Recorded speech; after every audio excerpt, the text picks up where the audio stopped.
A labaran namu na yau za ku ji cewa gwamnatin jihar Kano ta amince da fitar da naira biliyan 11 domin yaƙi da matsalar zaizayar ƙasa a wasu sassan jihar. Sannan hukumar kula da almajirai da yaran da ba sa zuwa makaranta ta gana da masu ruwa da tsaki akan yadda za a magance matsalar yaran da ba sa zuwa makaranta.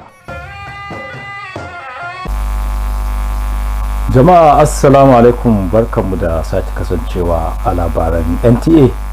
Ga cikakkun labaran tare da ni Misbahu Hassan. Mazauna Gayawa da makwabtansu a jihar Kano na shirin yin bankwana da shekaru da dama na lalacewar muhalli da ya janyo asarar rayuka da gidaje marasa adadi a yayin da ake ci gaba da aikin magance zaizayar ƙasa na naira biliyan 11 a garin. Gabanin fara aikin, kimanin mazauna yankin 200 sun sami biyan naira miliyan 600 daga gwamnatin jihar. Abdullahi Mustapha na da ƙarshen rahoton. Tsawon shekaru mazauna yankin Bulbula da Gayawa sun kasance cikin barazanar zaizayar ƙasa wadda ta haddasa rasa rayuka da lalata gidaje da kuma zamowa mafakar ɓata gari. Sakamakon ziyara ta baya-bayan nan da gwamna Abba Kabir Yusuf ya kai, a yanzu komai ya kankama domin fara aikin kawo ƙarshen matsalar da za a kashe kuɗi naira miliyan 11,000. Karkashin wannan yunkuri ne Sale Sabo ya karbi naira miliyan 11,100 a matsayin diyyar gidansa da aikin zai shafa. Wannan wani bangare ne na naira miliyan 600 da aka ware domin biyan diyya ga dukkan waɗanda aikin zai taɓa gidajensu. Za mu yashe gurin, za mu bututu manya-manya masu ƙarfi, mu shimfiɗa kankar, mu ɗora waɗannan bututu iya tsawon wannan zaizaya ƙasa.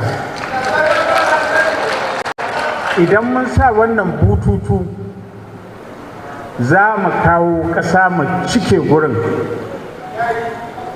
sannan mu tabbatar da cewa duk magudanan ruwa da suke kawo ruwa sun shiga cikin wannan bututu, ta yadda yake ba ma za ku gane cewa akwai ruwa yana gudu a ƙasa ba.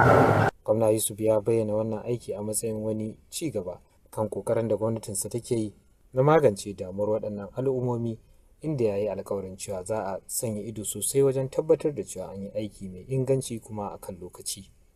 Abdullahi Mustapha, labaran NTA. A nan kuma rundunar 'yan sandan jihar Kano ta ce tana samun nasara a yaƙi da miyagun laifuka, inda aka kama masu laifi sama da 70 tare da kwato miyagun ƙwayoyi da makamai a cikin makonni 2. Kwamishinan 'yan sandan jihar Ibrahim Adamu Bakori ne ya bayyana haka a yayin tattaunawarsa da manema labarai, inda yake musu bayani cewa ana samun nasarori a fannin tsaro a baya-bayan nan da kuma ci gaba da kokarin tabbatar da zaman lafiya a jihar. Elizabeth Zila na da ci gaban rahoton.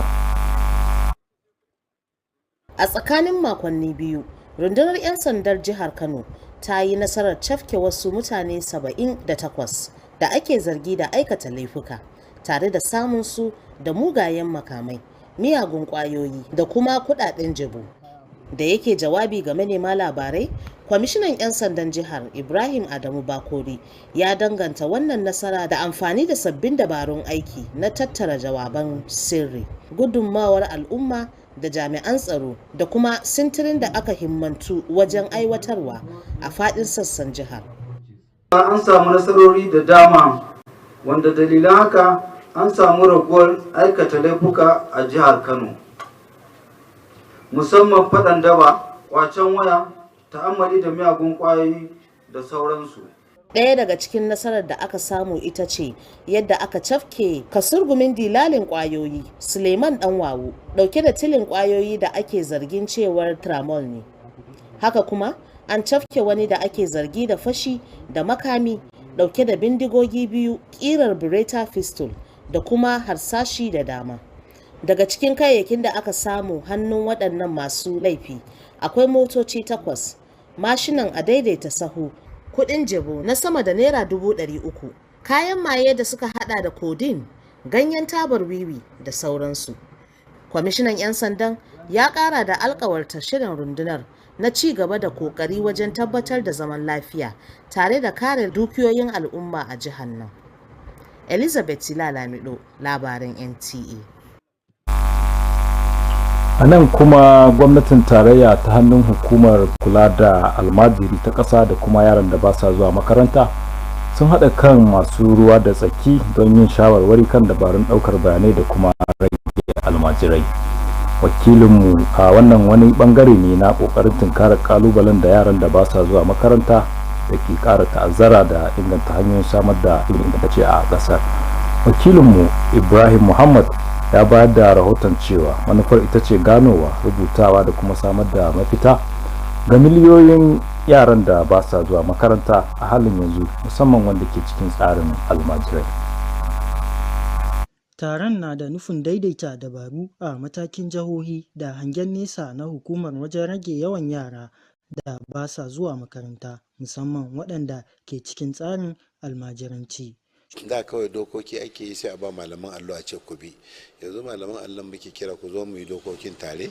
Mafiya yawanci abin da ke faruwa da yaran da ba sa zuwa makaranta shine rashin dan abin da za su biya kuɗin makaranta da kuma uniform da sauransu. To hukuma za ta yi kokari ta bada wannan da dan su abinci. Shugabannin jihohin za su jagoranci aikin tattara bayanai, gano yara da ba sa zuwa makaranta tare da tsara hanyoyin dawo da su makaranta. Insha Allah, na farko za mu nemi partnership, haɗin kai da gwamnatin jiha, wato gwamnatin Kano, sannan kuma za mu nemi haɗin kai da sarakuna da malamai da mutanen gari baki ɗaya. Insha Allah kuma za mu iya bakin ƙoƙarin mu wajen cibin ɗin rolin. A yanzu da aka horar da shugabannin na jihohi, hukumar na cewa ta shirya tsaf don kai yaƙi da ƙin zuwa makaranta zuwa kowane yanki a Najeriya. Akwai abin da ake kiran shi political will wannan karan da shirin a yaƙi wannan zaman kashe wandan da rashin karatun nan, to muna fatan za mu yi nasara. Tare da goyon bayan gwamnatin tarayya da ingantattun tsare-tsare a matakin farko, hukumar ta ce babu wani yaro da za a bari a baya. Muhammad Ibrahim, labaran NTA. Jama'a, labaran na zuwa muku kai tsaye daga nan tashar NTA Kano, kudan da aka ce mu.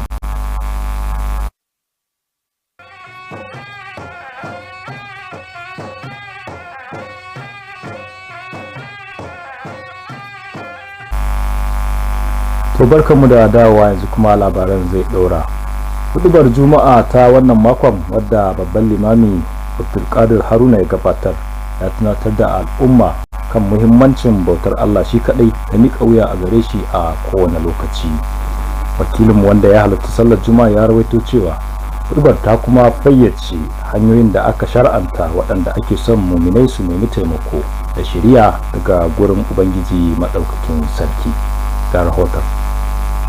Yayin da yake nakalto hadisai da ayoyin Qur'ani mai girma, limamin ya jaddada cewa musulunci ya bayyana hanyoyin da suka dace na roƙon Allah da neman taimako da shiriyarsa.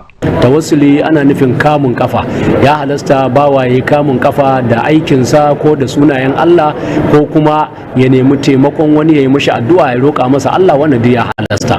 Wadanda babu laifi ka nemi wani dan uwa da kake ganin yana sama da kai, yana da mu'amala ta kwarai da Allah, suka nemi addu'a ya ma addu'a. Amma tawassuli ga wani abu wanda yake ba wannan ba, malamai sun ce ya haramta. Ya kuma umarci muminai da su bautawa Allah shi kadai, sannan su kiyayi shirka da shi. Wasu daga cikin mahalarta sallar Juma'a sun bayyana hudubar a matsayin mai fa'ida da ilmantarwa. Mun ji daɗin hudubar malam sosai, ya nuna mana tawassali ga Allah ba da wani Allah ba, ko me za ka roƙa a wajen Allah. Allah shi ne ƙadirin alamun ya sha'u, shi yake yi wa kowa kuma shi ne mai bada da kowa a gurinsa. To ina kira ga al'umma mai miƙa lamarinmu ga Ubangiji, shi ne wanda zai iya mana a rayuwarmu insha Allah. Daga bisani limamin ya gabatar da addu'o'in neman zaman lafiya, haɗin kai da ci gaban ƙasa. Misbah Hassan, labaran NTA.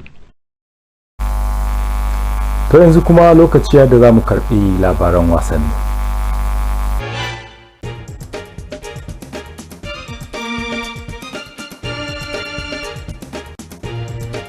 Ƙungiyoyin ƙwallon ƙafa biyu daga ƙasashen Laraba sun amince da su biya kuɗin da aka saka don ɗaukar hayar Osimhen.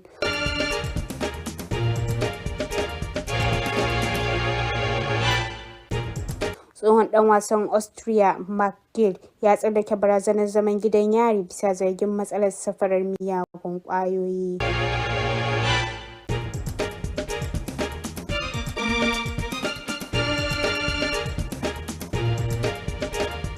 Ƙoƙarin Mount a wasan da suka buga da Atlantic ya taimaka wa Manchester United wajen samun tikitin wasan ƙarshe na gasar Europa League.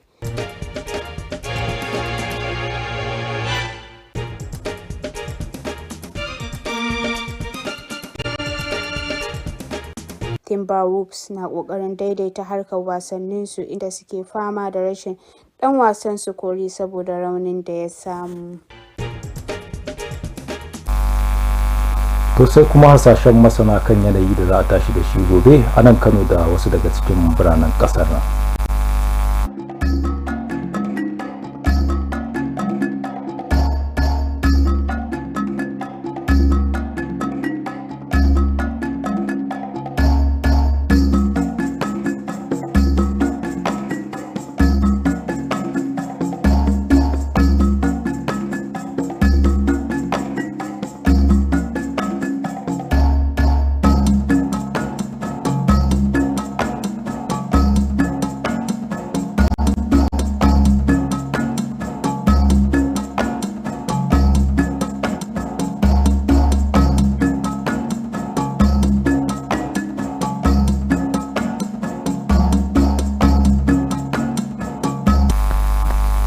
To daga ƙarshe ga shawarar masana, ana shawartar al'umma da suke shan wadataccen ruwa musamman a wannan lokaci na matsanancin zafi domin hakan zai taimaka wajen daidaita zafin jiki da kuma wadata jiki da ruwa.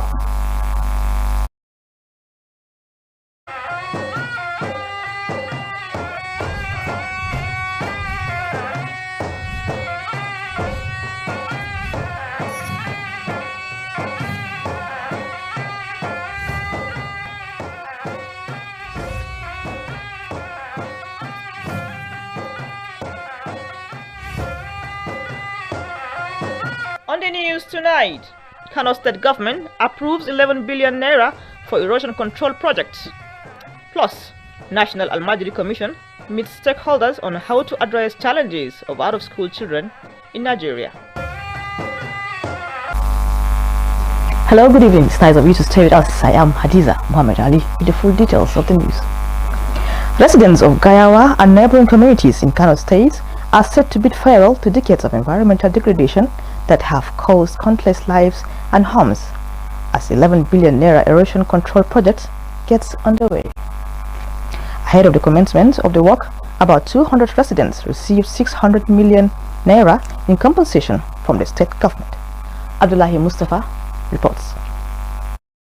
For years, residents of Bulbula and Gayawa communities have been living under the threat of severe gully erosion, which claimed lives, destroyed homes, and served as a haven for criminals. Following a recent visit by Governor Abakabir Yusuf, all is now set for the commencement of an 11 billion naira control project. As part of the initiative, Saleh Sabo Ibrahim received 11.1 million naira in compensation for his property. The disbursement is part of a larger 600 million naira compensation package provided under the Agroclimatic Resilience in Semi-Arid Landscapes (AGRISAL) program. In addition to this compensation, our administration is fully committed to delivering the engineering work that will resolve this erosion problem once and for all. Governor Yusuf described the project as a significant milestone in the state's efforts to reclaim the affected communities, promising close monitoring to ensure quality and timely delivery. In Kano, Abdullahi Mustafa, NTA News. The federal government, through the National Commission for Almajiri and Out-of-School Children, has brought together critical stakeholders to deliberate on a strategic framework for data capturing and mapping exercise. This is part of efforts to tackle the growing challenges of out-of-school children and improve access to quality education in the country. Muhammad Ibrahim reports that the goal is to identify, document, and reintegrate millions of children currently out of school, particularly those in Almajiri system. The report. The engagement aimed to align state-level strategies with the Commission's national vision of reducing the number of out-of-school children, particularly those in the Almajiri system. We have successfully mopped up 22,307 children in July 2024. This is exactly why the Executive Secretary felt that there is need for this newly recruited staff to learn from past experiences. So we are going to take advantage of what the technology is bringing to us. We are going to take advantage of the political will. Participants will oversee the data mopping exercise, identify vulnerable children, and coordinate grassroots reintegration efforts. The training was really insightful. It really opened a lot of doors and avenues for understanding on how to manage the situations. With trained state team leads now in place, the Commission says it is ready to take campaign against educational exclusion to every corner of Nigeria. The mandate of the Commission allows us to set up schools. So in the near future, very quickly, you will see that we have set up our own schools, or at least we start with learning centers. With the commitment of the federal government and strategic grassroots planning, the Commission says no child will be left behind. Muhammad Ibrahim, NTA News. Kano State Police Command says it is winning the war against crime with more than 70 arrests and substantial seizure of illicit drugs and weapons recovered in 2 weeks of operations. Commissioner of Police Ibrahim Adamu Bakori made this known during a media briefing highlighting recent security gains and ongoing efforts to keep the state safe. Elizabeth Lalabido reports. In the past 2 weeks, the Kano State Police Command arrested 78 suspects and recovered a range of dangerous weapons, illicit drugs, and counterfeit currencies. Speaking during a press briefing, Commissioner of Police Ibrahim Adamu Bakori credited the success to intelligence-driven strategies, community policing, and sustained patrols across the state. These achievements are testament to the fact that the above strategies are a masterpiece in crime fighting and have helped to confront the trigger of crime, particularly drug trafficking and abuse. One of the major breakthroughs was the arrest of an alleged notorious drug dealer, Suleiman Danwawu, with a large consignment of suspected tramadol. Also in custody is a suspected armed robber found with 2 Beretta pistols and 10 rounds of live ammunition. Recovered items within this period include 8 vehicles, several tricycles and motorcycles, more than 300,000 naira in counterfeit notes, and various narcotics such as codeine, cannabis, and pregabalin. The Commissioner pledged the Command's continued resolve to uphold peace and protect lives and property across the state.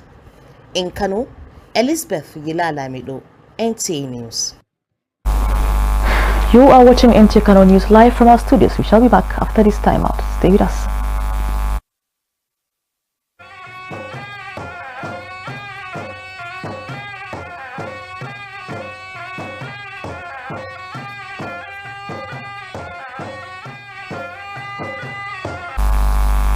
Welcome back and thank you for being there.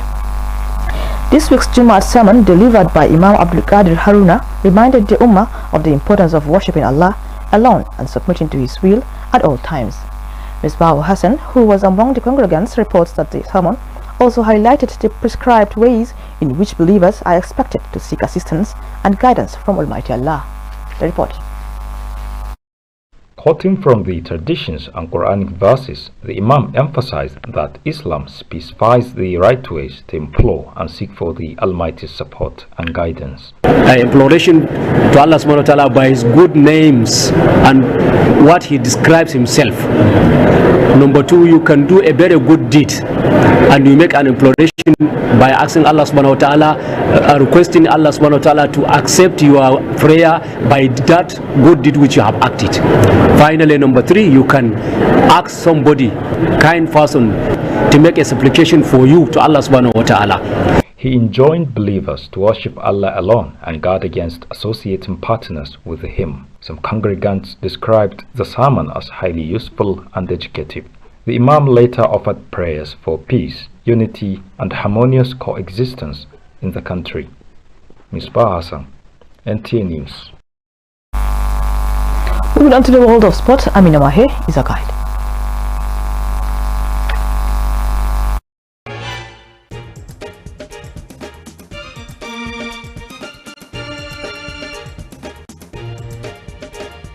Two Arab teams agreed to pay Osimhen's release clause.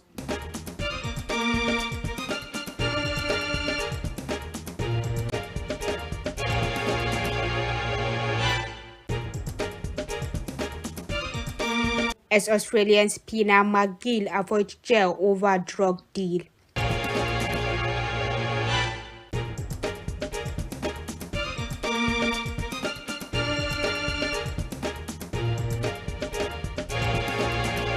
Mount Magic against Atlantic leads Manchester United to European League final.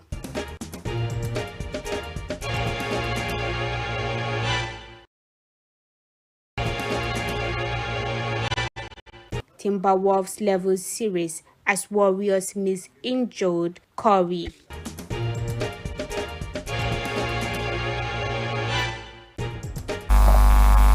And now tomorrow's weather forecast in Kano and other cities across Nigeria.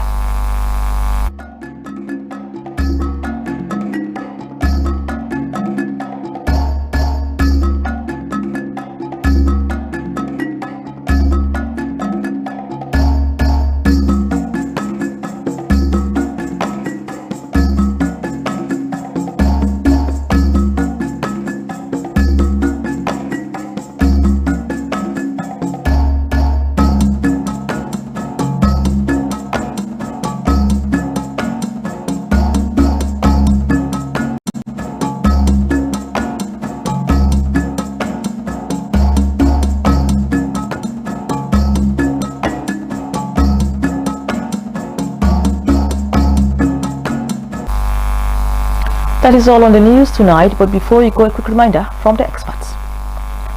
Experts say drinking adequate water in this hot weather helps to hydrate and regulate body temperature. You are advised to drink a lot of water to be on the safer side with your health. That does it. Do have a pleasant night rest.